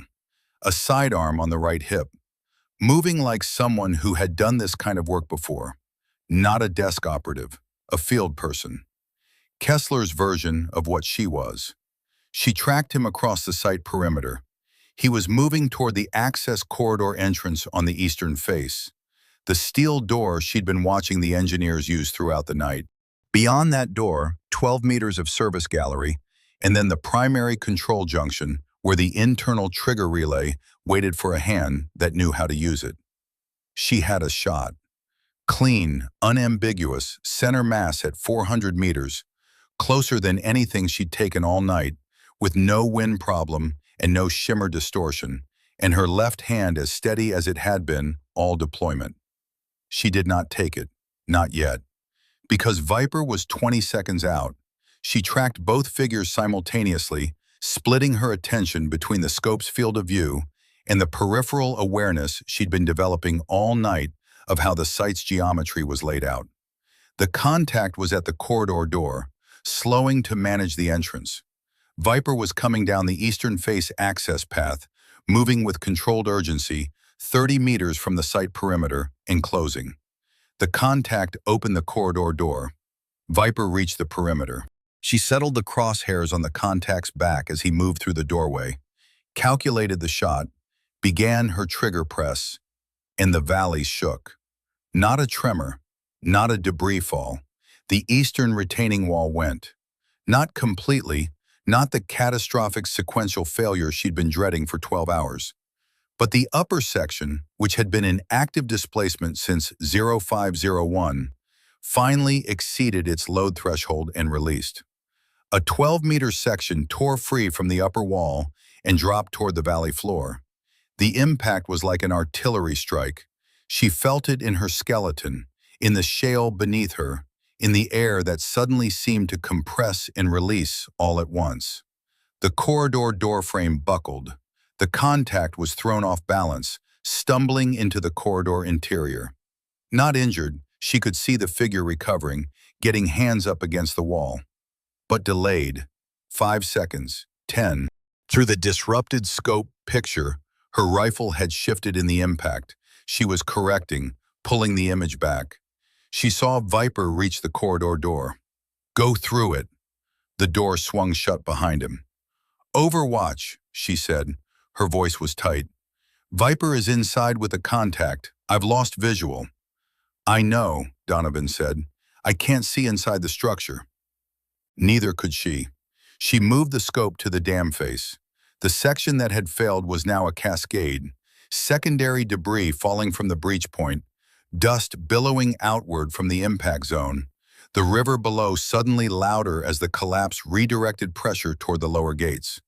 The piezometer sensors the engineers had placed were broadcasting data she couldn't read directly, but that Donovan could. Structural status, she said. Severe. His voice was clipped, operational. The tone he used when information was coming faster than he could fully process. Eastern wall breach has transferred load to the central junction. Main spillway gate housing is now carrying stress it was not designed for. The engineers, the two outside, they're at the sensor array. They're seeing it. She looked at the site. The gray-haired engineer was on his radio, moving fast toward the main gate control housing. The second engineer was running toward the western stabilization point. How long? She asked. If the main gate housing fails, how long? 4 hours, maybe 5. A pause. Less if there's another displacement event. She looked at the access corridor door, still closed. Inside, Viper, the contact, and the third engineer working alone with no idea what had walked in behind him. She could not get to that corridor. Not in time. Not from her position, with 600 meters of broken terrain and a collapsing dam face between her and the door. This part was out of her hands. She had done what she could do. She looked at the gray-haired engineer. He was at the main gate housing now, doing something she couldn't fully resolve. Working a manual override panel, she thought. The kind of emergency mechanical control that existed on federal infrastructure as a failsafe. The option of last resort when electronic systems weren't responding. Her father had explained those systems once. Manual override on a pressure gate is not a normal operation, he'd said. It's not designed for routine use. It vents water through the emergency channels in a controlled sequence. You use it when the alternative is an uncontrolled release, which meant you opened certain gates deliberately, in sequence, to reduce the pressure load on the gates that were failing. You flooded the lower channels on purpose. Controlled destruction to prevent total destruction. She watched the gray-haired engineer work the panel. She thought about what that decision required. Not just the technical knowledge, but the willingness to cause deliberate damage in order to prevent something worse. To accept partial responsibility for a flood event in order to prevent a catastrophic one. She understood that kind of decision. The manual override released. The emergency channels opened with a sound she could hear from 900 meters, a deep metallic groan, followed by a roar of water that built rapidly from nothing to something enormous. White water erupted from the lower channel vents on the western face of the dam, not the uncontrolled cascade of a structural failure, but the directed, purposeful release of a controlled vent. The river below the dam doubled in volume in 30 seconds, then tripled, but the main gate housing held. At 09:58, the access corridor door opened. She had her scope on it. Had been watching it for 7 minutes while the controlled release roared below her, and the valley filled with the sound of moving water. And the gray-haired engineer stood at his override panel with his hands on the controls, and the second engineer worked the western stabilization point with the focused calm of someone who understood exactly how little margin they were working with. 7 minutes. She had counted every one. The figure who came through the door first was not Viper. It was the contact, moving fast, moving wrong, the controlled, purposeful stride gone and replaced with something ragged and uneven.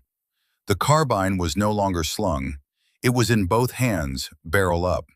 He was covering something behind him, walking backward out of the door, eyes on the interior. Viper came through second. He was bleeding, left arm, high. She could see the dark patch on the jacket sleeve, the way he favored the arm without fully acknowledging it. He moved with the deliberate, controlled economy of someone managing a wound that hadn't stopped them yet and wasn't going to if they had anything to say about it. Both men came out onto the site surface. She tracked them through the scope. The contact had the carbine up, Viper in his sights, backing toward the outer perimeter. Viper was moving to the contact's left, keeping distance between them, forcing the contact to choose a single angle. She had a shot on the contact. She had had a shot on the contact since he'd cleared the doorframe. She had not taken it.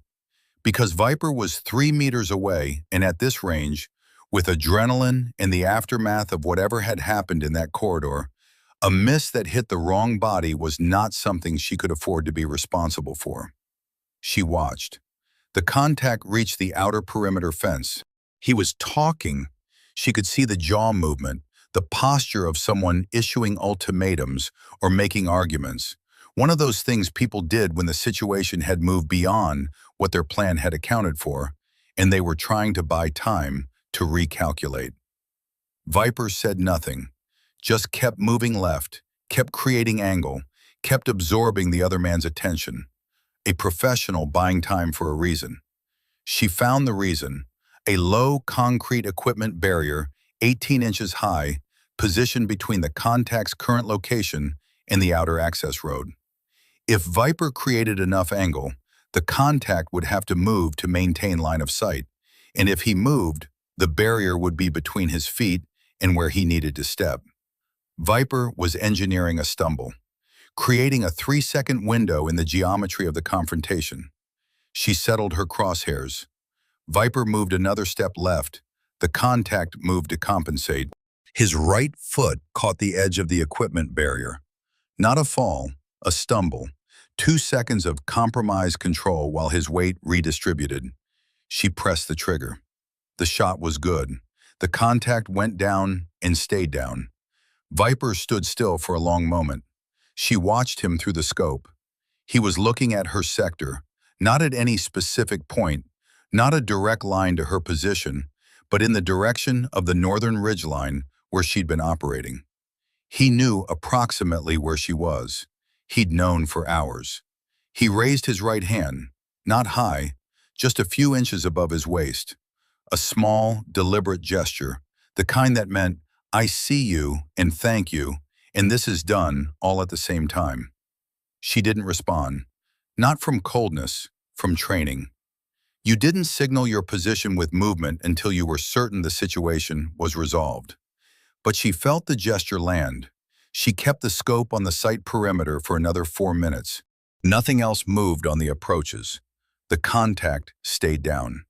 Viper sat down against the outer fence, his back to the dam, pressing his right hand against the wound on his left arm, with the methodical patience of someone who'd done field medicine on himself before, and found it tedious rather than frightening.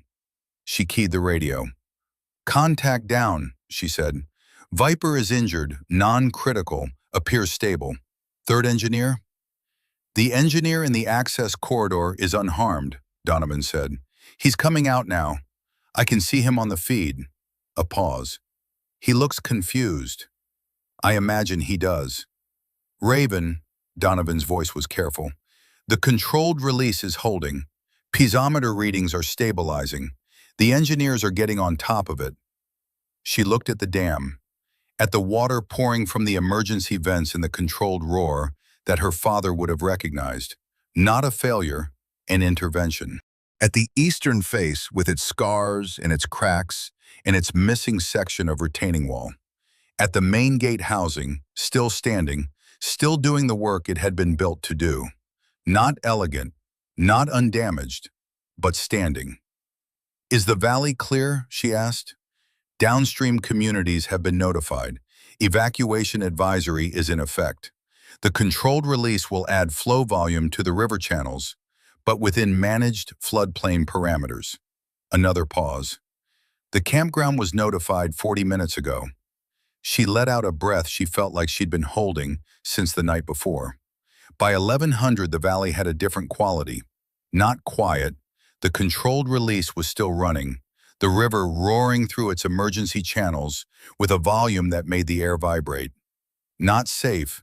The dam was in serious distress, the engineering team working methodically through a triage list that would take days to fully execute. But it had stopped getting worse. The gray-haired engineer, she had learned his name from Donovan, Robert Harlan, 47, 22 years with Meridian Infrastructure, stood at his override panel and watched the sensor readings and occasionally spoke into his radio to the people monitoring the downstream communities.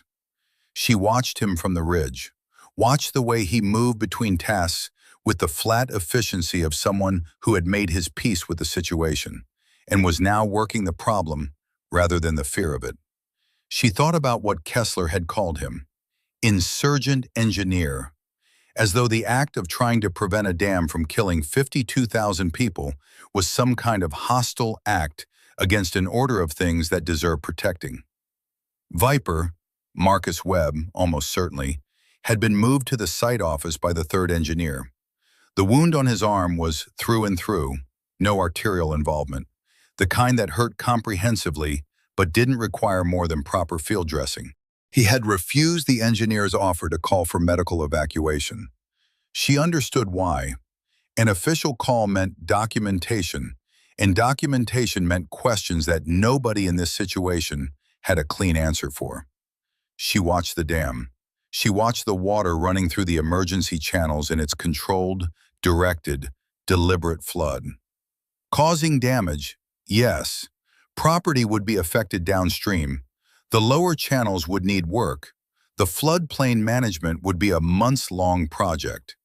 But the 52,000 people sleeping in those downstream communities would be dealing with those problems from their homes, not from rooftops or rescue boats or the temporary emergency housing of a federal disaster response.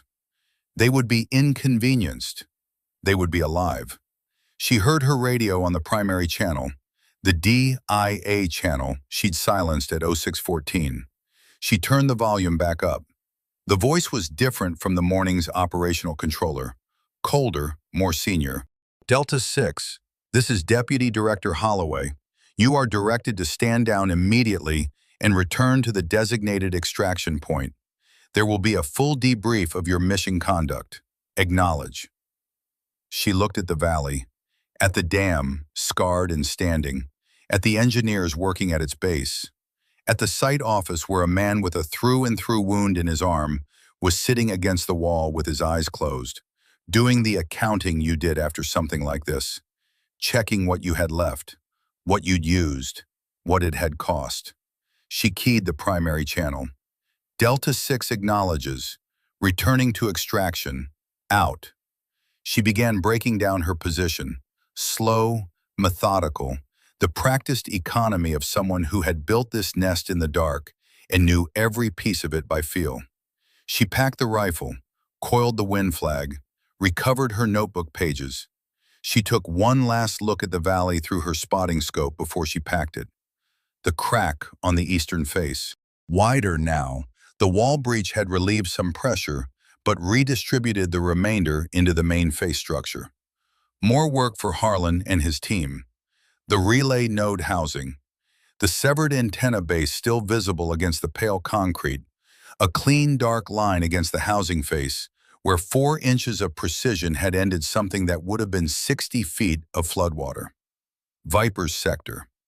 The rubble field behind the transformer housing was empty now. She couldn't see him from this angle, and she didn't need to. He had played his part in this valley, and he was done with it. And she suspected that whatever report he made to whatever arrangement Reese had with him, it would be accurate and brief, and would never appear in any database she had access to. She thought about the raised hand. She picked up her pack and turned away from the valley. The helicopter was waiting at the designated LZ, a cleared section of ridge road 2 kilometers north of the dam site, the same road she'd walked in on 14 hours earlier in the dark. The pilot was DIA contracted. He didn't look at her when she loaded. She didn't offer conversation. Donovan called on the secondary channel 30 seconds after she lifted off. I'm watching the valley on satellite, he said. The engineers have the western junction stabilized. The eastern section is still a problem, but Harlan has a new sensor configuration running. He'll know within the hour if the main gate housing is going to hold. Will it? Probably, Donovan said. He's good at his job. She looked out the helicopter window at the valley falling away below her. The dam visible from altitude, smaller than it felt from the ridge, smaller than it had felt when she was 900 meters from it, in the dark, with 42 rounds, in a compromised scope, and a left hand that had been shaking. From up here, it was just a concrete structure in a mountain valley. Just geography, just infrastructure. It didn't look like the thing that 52,000 people had slept next to without knowing. What happens to Kessler? She asked. Donovan was quiet for a moment. That depends on what Deputy Director Holloway decides to do with the debrief. And what Holloway decides depends on how much of this is already visible at the level above him. Yes. And how much of that level is also connected to Palliser Group? Yes, Donovan said. You understand how this works. She did. She had grown up in a profession that was built on institutional systems.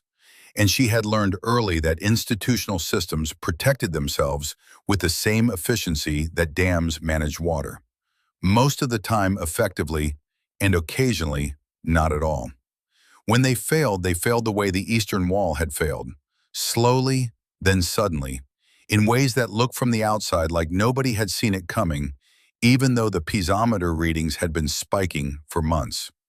Kessler would probably survive. Palliser Group would probably survive.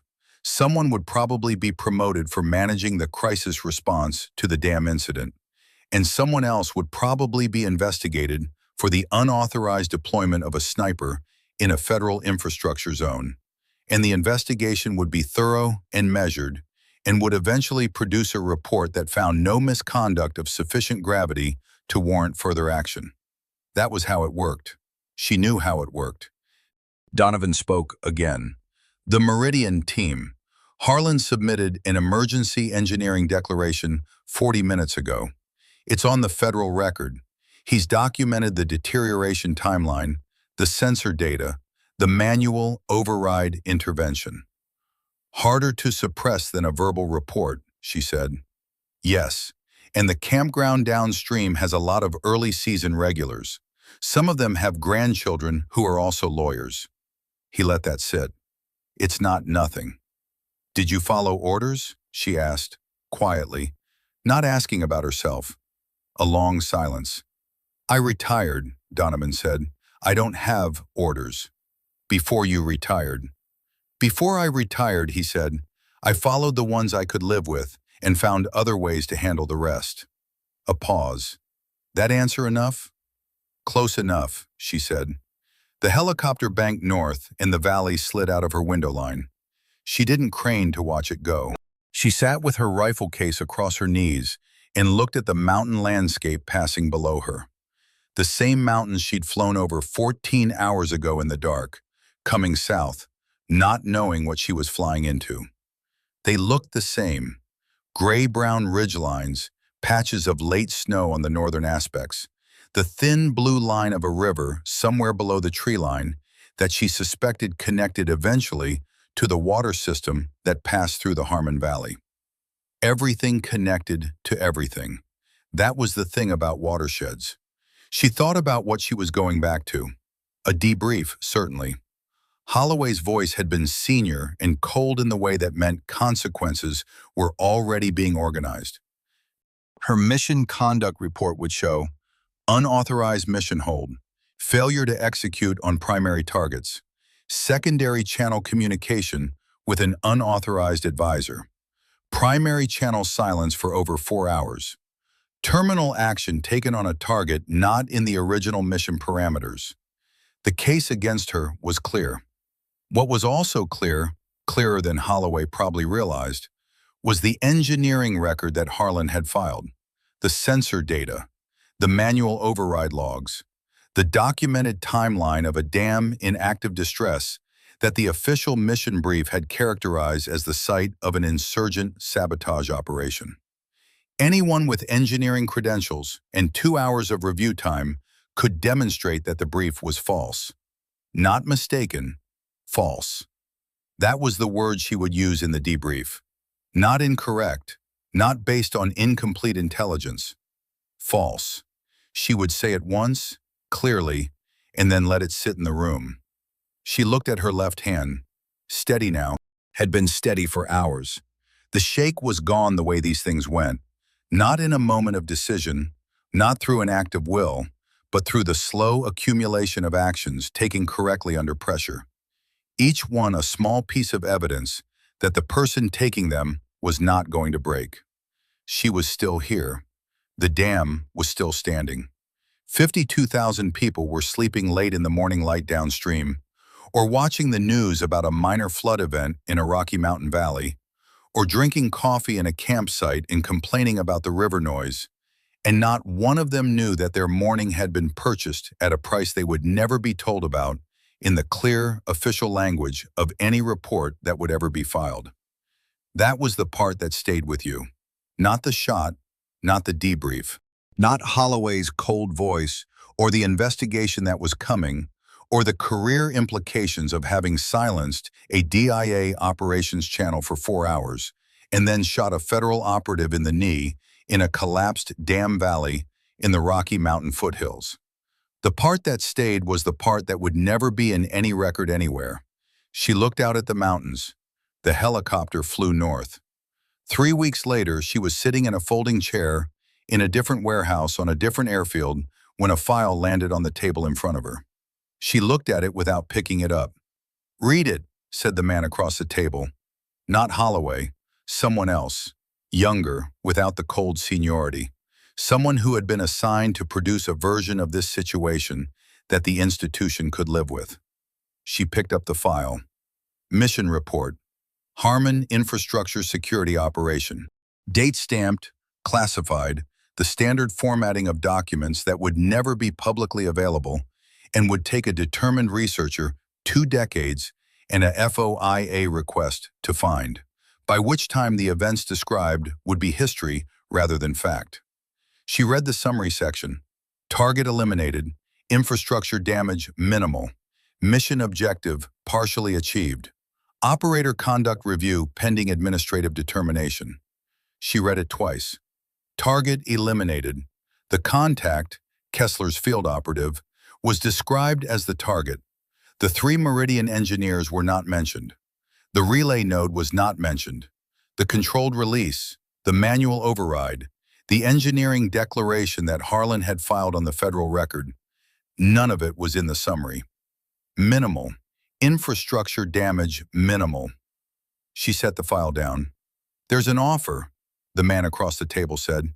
"Administrative review closes without finding. Conduct report sealed. Continuous assignment at current grade with standard rotation." In exchange for what? In exchange for a signature on the mission report as written. She looked at the file, at the clean institutional language that had turned what had happened in that valley, all of it, every choice, every consequence, every life, into a paragraph that said essentially nothing. She thought about Donovan. "I followed the ones I could live with and found other ways to handle the rest." She thought about Harlan's engineering declaration, sitting on the federal record, already there, already visible. Harder to suppress than a verbal report, Donovan had said. She thought about 52,000 people who didn't know. She picked up the pen. She signed. And then she put the pen down and looked at the man across the table and said, "I want a copy of Harlan's engineering declaration attached to this file as supporting documentation." He blinked. "That's not standard procedure." "No," she said.